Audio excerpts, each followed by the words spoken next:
Patriarcas e Profetas. Capítulo 63. Davi e Golias.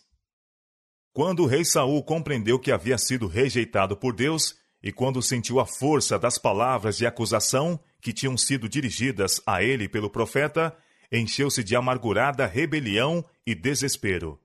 Não era o verdadeiro arrependimento que curvava a cabeça orgulhosa do rei. Ele não tinha uma percepção clara do caráter ofensivo de seu pecado, e não se entregou ao trabalho de reformar sua vida, mas preocupava-se com o que julgava ser uma injustiça de Deus, despojando-o do trono de Israel e tirando de sua posteridade a sucessão. Estava sempre preocupado, antevendo a ruína que havia sido acarretada sobre sua casa. Entendia que o valor que tinha ostentado no encontro com seus inimigos removeria seu pecado de desobediência. Não aceitou com mansidão o castigo de Deus, mas desesperou-se o seu espírito altivo até que ele ficou a ponto de quase perder a razão.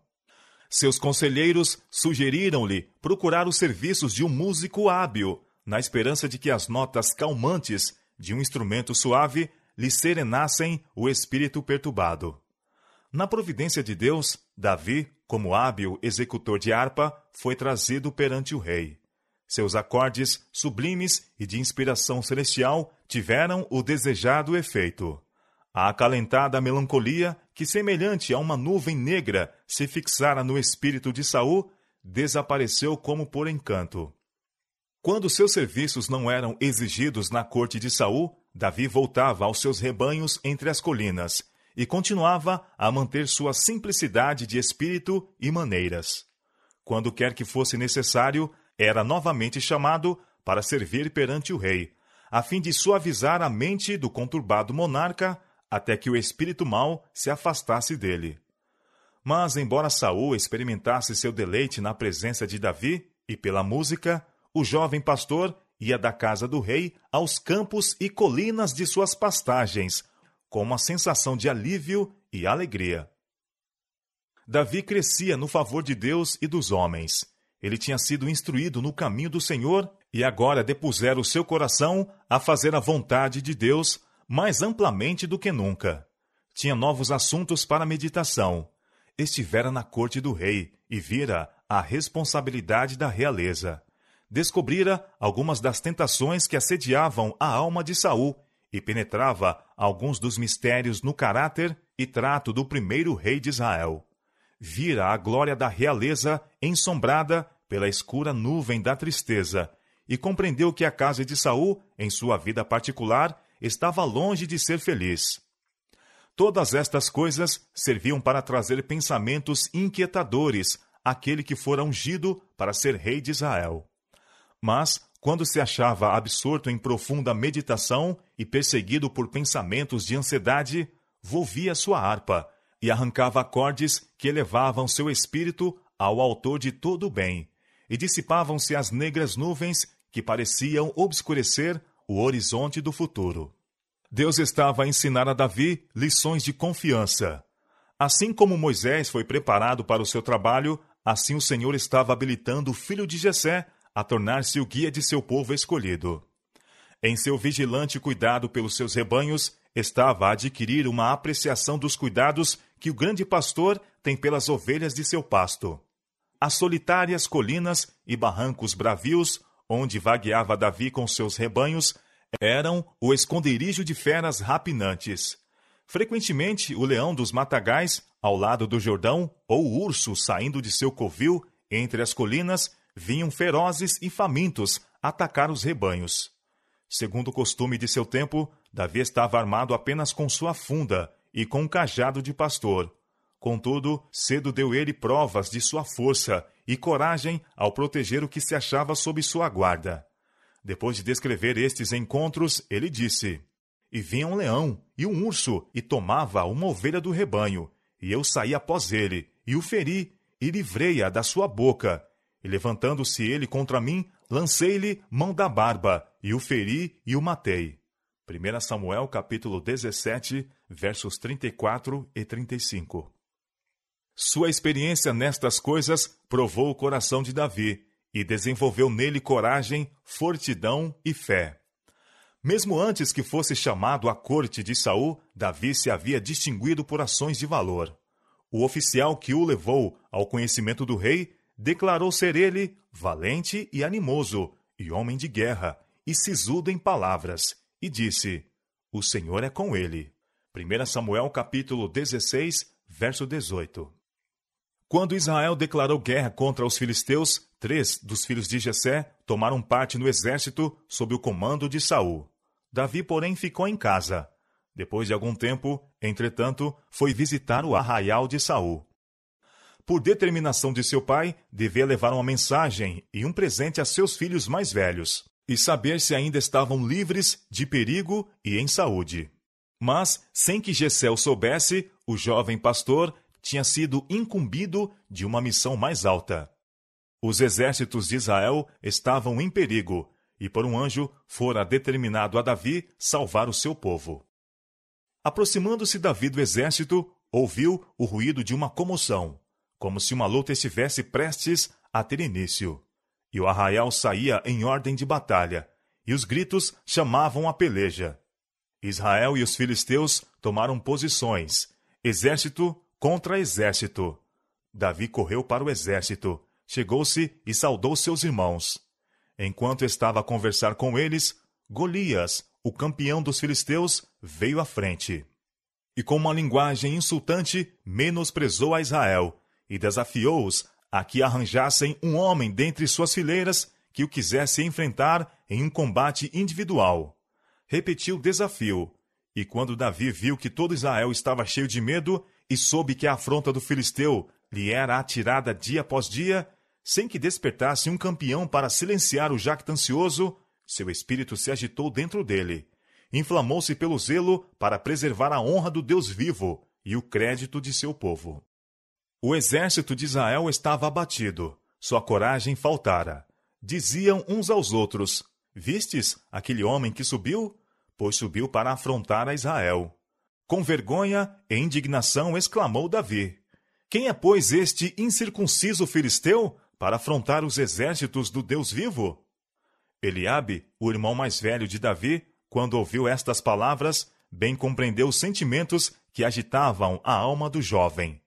Mesmo como pastor, Davi tinha manifestado ousadia, coragem e força, como raramente se vêem. E a visita misteriosa de Samuel à casa de seu pai e sua partida silenciosa haviam despertado na mente dos irmãos suspeitas do objetivo real de sua visita. Seu ciúme tinha sido suscitado, vendo Davi mais honrado do que eles, e não o consideraram com o respeito e amor devidos à sua integridade e ternura fraternal.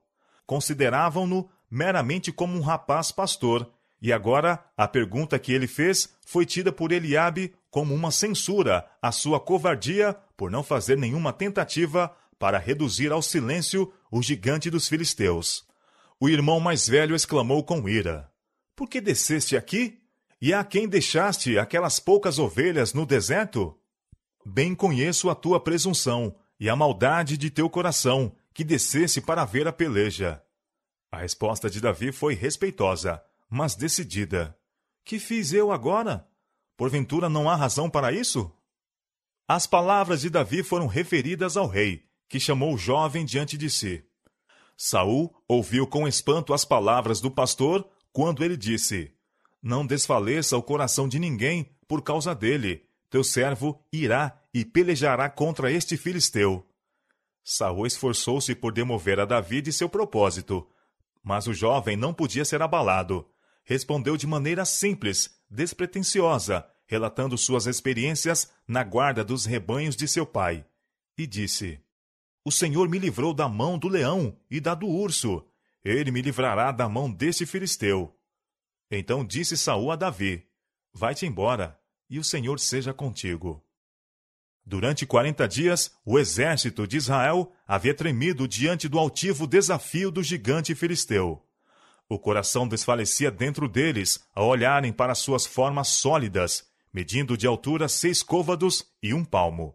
Trazia à cabeça um capacete de bronze e achava-se vestido de uma cota de malha que pesava 5.000 siclos e tinha grevas de bronze sobre as pernas. A cota era feita de lâminas de bronze que se sobrepunham umas às outras, semelhantes às escamas de um peixe, e estavam tão intimamente unidas que nenhum dardo ou seta poderia de qualquer maneira penetrar sua armadura. Às costas trazia o gigante um enorme dardo, ou lança, também de bronze. A haste da sua lança era como o órgão do tecelão, e o ferro da sua lança de 600 siclos de ferro, e diante dele ia o escudeiro.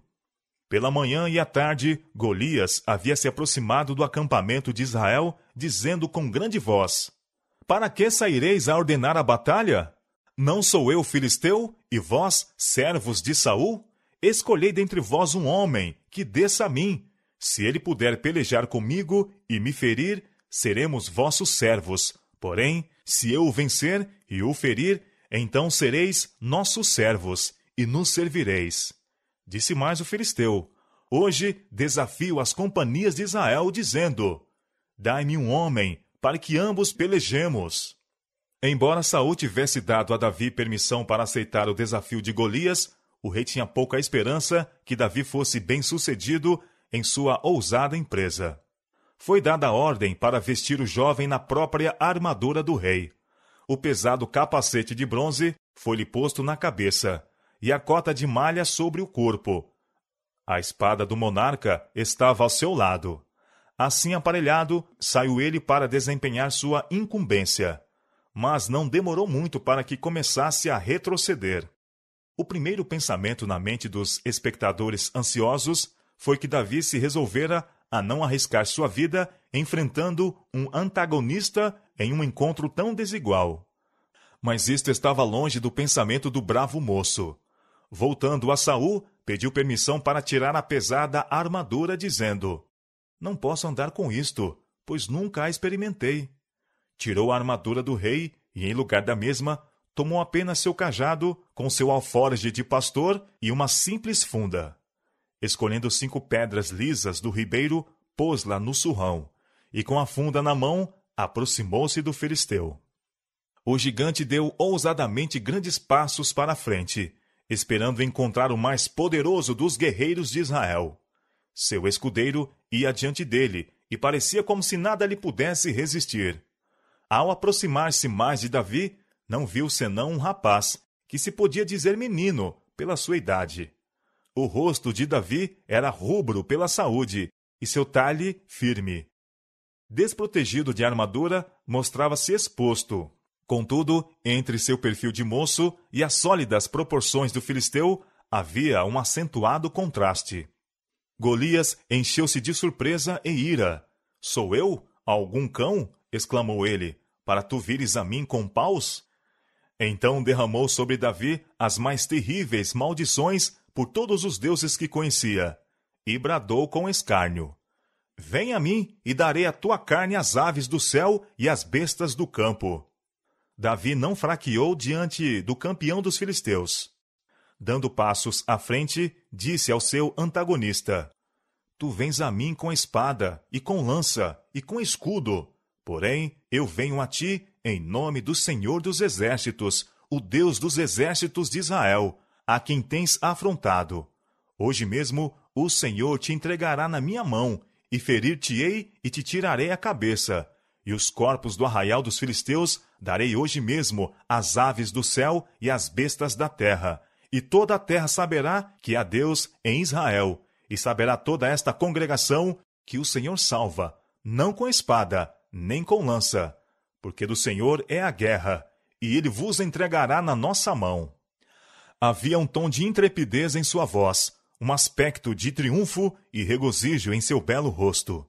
Tal discurso, feito com uma voz clara e melodiosa, repercutiu no ar e foi ouvido distintamente pelos milhares que, arregimentados para a guerra, escutavam.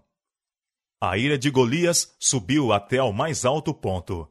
Em sua raiva, empurrou o capacete que lhe protegia a testa e lançou-se para a frente a fim de desforrar-se de seu oponente.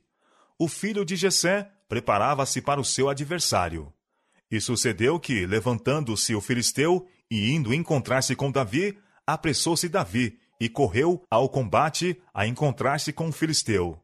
E Davi meteu a mão no alforge, e tomou dali uma pedra, e com a funda lhe atirou, e feriu o filisteu na testa, e a pedra se lhe cravou na testa, e caiu sobre o seu rosto em terra. O espanto estendeu-se pelas fileiras dos dois exércitos. Estavam certos de que Davi seria morto, mas quando a pedra saiu zunindo pelo ar diretamente ao alvo, viram o grande guerreiro tremer, distender as mãos, como se estivesse ferido de súbita cegueira.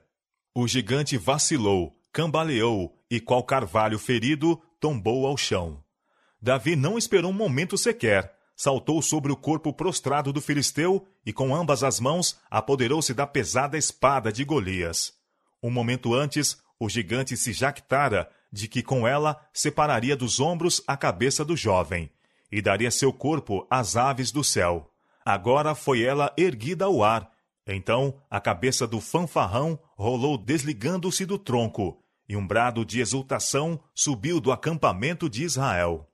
Os filisteus foram tomados de terror, e a confusão que se seguiu teve como resultado uma retirada precipitada.